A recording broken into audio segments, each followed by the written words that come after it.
Well, hey everybody, it's Sandy, and welcome back to my channel dedicated to helping you advocate for your own health, one topic at a time.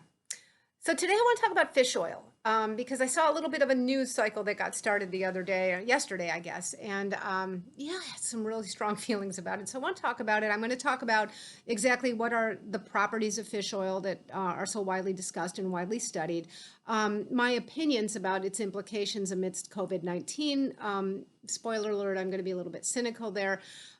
Its benefits or proposed benefits across the board.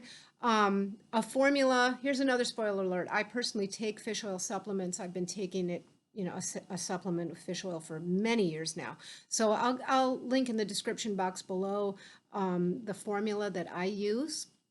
It will not be an affiliate link. I will not do any kind of a commission. I just don't feel right about doing that when it comes to this kind of an item. It might be different at some point. I've been thinking about doing like a product review where if I were to go out and purchase certain products for the purpose of reviewing them, that might be another story. I've thought about the gloves for arthritis in the hands and different kinds of hand pain conditions. So whatever, that's for a later time. But when it comes to something like a supplement that I use, I'm not going to put any kind of affiliate link or get a commission. If you don't want to use that one, I will tell you about its properties that you should be looking for. So if you look for a different one, those are the things you should be looking for in it. I'll talk really briefly about a potential or what I think about the presumed vegan alternative to fish oil. And yeah, so let's get started. So fish oil, the properties of fish oil that are so widely studied are it's high in omega-3, which is one of those very healthy oils for us to ingest. And the kind of omega-3 that's in fish oil, there are two of them. There's EPA and DHA. Now, these exist in all different supplements in all different proportions, and that is actually one of the reasons it becomes very difficult to integrate the information that comes out of various studies. It's impossible, okay, because they all use different formulations of fish oil, different combinations of EPA to DHA, so it's impossible to compare. But that said, I'm going to get to a few of the overall conclusions. And now, before I get started in any kind of a recommendation, that I have nothing that I say on this channel. This is my usual disclaimer. It should be used as a substitute for good advice from your practitioner. I'm not giving any individual recommendations on this channel. I don't know you personally. You bring your own set of risks. You bring your own history and whatever medications or other things you take or other things you do. That all becomes part of the mix when somebody does a risk assessment. But I will say that when you have that consultation, it's maybe a good idea to have done a little research yourself, and you can bring that along with your own wishes to the table, and those things can be integrated into the mix, and that's part of being an advocate for your own health. Okay, so yeah, I saw this news article that came out, and I hope I don't see anything like this again, where the fish oil industry was put on notice that they cannot make outlandish claims, things like if you take their product, that you'll prevent COVID-19. Okay, first of all, that's ridiculous. Okay, I don't know where this came from. I don't know if one particular company was saying this and using it in its marketing material, or if a spokesperson from the industry said it. I would certainly hope not. I haven't seen it with the product that I use, neither on their packaging nor on their website. So that's good. But yeah, it's ridiculous. So that would take an awful lot of robust study, and it's just not true. I mean, all the people who live in the Scandinavian countries who eat all kinds of omega-3 and have a diet very high in fish oil because it's so high in fish, they wouldn't be getting COVID-19, and they are. And I mean, let's just face it, it's just ridiculous. The only thing that's going to prevent you from getting COVID-19 is good hand washing technique and social distancing, and even those aren't perfect, right? So enough said on that. It's ridiculous. It's not a panacea for COVID-19, nor is anything else. Even a vaccine is going to have some trade-offs. So, but again, I've already given the spoiler alert. Now, I do take a fish oil supplement, and it's because I have come to the conclusion that for me it would be beneficial, more so than risky. So let's get on to some of the proposed benefits. So people take fish oil, largely you see it's to thin the blood. Some people feel stroke prevention is one of the reasons to take fish oil supplement. It tends to be anti-inflammatory. It does lower the triglycerides. That's not so speculative, by the way. Neither is that it has some anti-inflammatory component to it. That's really not speculative. It tends to help people who have like rheumatoid arthritis that's painful in the hands.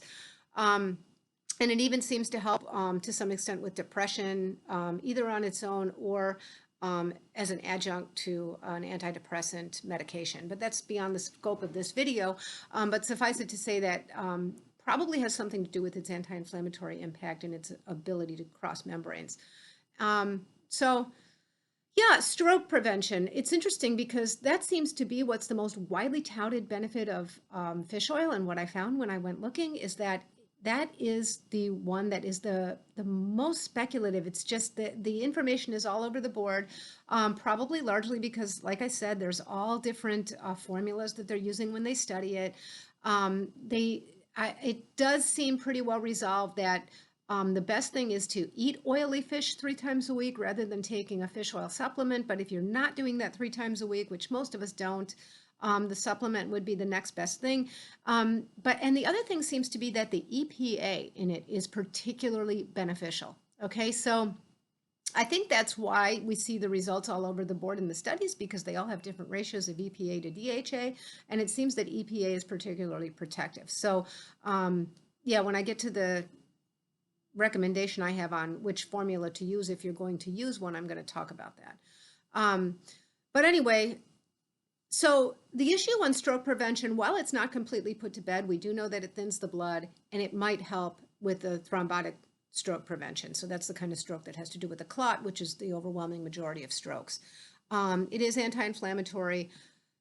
Yeah, so my thoughts amidst the COVID-19 pandemic are this: when it comes to fish oil, I think that, there's this common denominator with all kinds of supplements or dietary choices that we make and lifestyle choices that we make. And to the extent that you maximize your own health and that you make good decisions about what you eat, what you supplement, how you exercise, all the other things you do, how you sleep, anything you do to keep yourself healthy and mitigate risks across the board, yeah, that might be helpful in the face of, you were to contract COVID-19, you might have less inflammation and a better outcome than you would have had if you brought all kinds of risks to the table that you don't bring. But that said, I also think that things like supplements and dietary choices, exercise habits, the benefits that we reap from these kinds of things, which, our lifestyle, they tend to be more cumulative. I don't really think that I can't really think of an example where you'd maybe start a supplement in one day and, the next day reap the benefits. So, if you're thinking that this is something you might want to incorporate into your life in general, that, with for far-reaching benefits beyond, this current pandemic, yeah, talk to your provider about that. But some kind of a short-term thing for a short-term gain, I really just don't think it's there. That's my short and sweet conclusion. I'd welcome feedback, and I'd be really interested to hear what anybody else has to say. I've had good results, but again, I don't only take fish oil. There's all kinds of other things I do to maintain good health. But that said, I feel like I've had good results with the fish oil that I do take. I'm going to keep taking it. Yeah, so on to the particular formula. So I use Carlson's, like I said. It does have the ratio of EPA to DHA is a 60-40 ratio. Yeah, they say to take 2 twice a day, so that'd be 4 caplets a day. These are not FDA regulated, so they can say all kinds of things. And I do find that very often they're quite generous on supplement labels about how much to take of something, and it doesn't mean you need that much to, to get a good result. I take half of that. I take 2 capsules once a day, and that's what I've been doing for many, many years. And like I said, I'll link it below. But if you don't want to use that particular formula, you want to search for something, different, something cheaper, something that they happen to sell at a place that you shop, you'll want to look for an EPA-DHA ratio of 60-40. So 60% EPA, 40% DHA. You'll also want to look to see that the fish oil that you're buying has been molecularly distilled. And what that means is contaminants have been removed. That's how they remove the contaminants. And then finally, most important maybe, is you want to make sure that it's independently tested so that it's low in heavy metals like lead and mercury. Now, did I actually fly off the mainland and make sure that they're doing this in Carlson labs? No, I didn't. But, to the extent that I can, research and scrutinize any company, I've been extremely happy with them over the years. If somebody has, any digs on Carlson or some other manufacturer, again, let me know in the description box, and I'd be really interested to see it. Um, and then finally, in terms of vegan alternative, yeah, so respectfully, I just don't see one. And I'm not saying that lightly. I used to be vegan. I decided it really wasn't the best diet for me. I think a lot of these different diets that are out there all have good things about them individually. But my experience, so maybe a bit of a tangent with a vegan diet, was that this was years ago too. I think this is changing now, but it tended to be very inflammatory, kind of high carb. I think, like I said, the awareness on that is changing, so it doesn't have to be. Um, yeah, but if you have more inflammation, you can see all kinds of things like your lipid panel change, your triglycerides go up, your bad cholesterol go up, all kinds of things that I've seen I've heard from several people who went vegan that was the case. And I know that I went vegan at one point, and all my empirical data looks a whole lot better now that I'm not. So, but anyway, so there is a different oil that's a high in omega-3 that is a vegan oil, and it's called flaxseed oil. And some people say that it's sort of the vegan alternative to fish oil. So I'm just going to say I respectfully disagree. Now, I'm not a nutritionist. You might want to consult a registered dietitian and see if there is something you can use. But, respectfully, flaxseed oil, while it's high in omega-3, it's neither DHA nor EPA.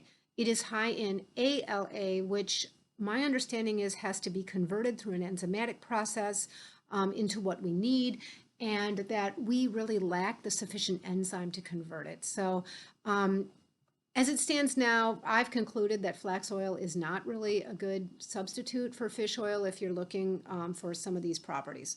Again, I'd be really interested to hear if somebody's using it that way or if they've had a different result than I'm saying. So please feel free to leave comments in the comment box. That's my short and sweet on fish oils.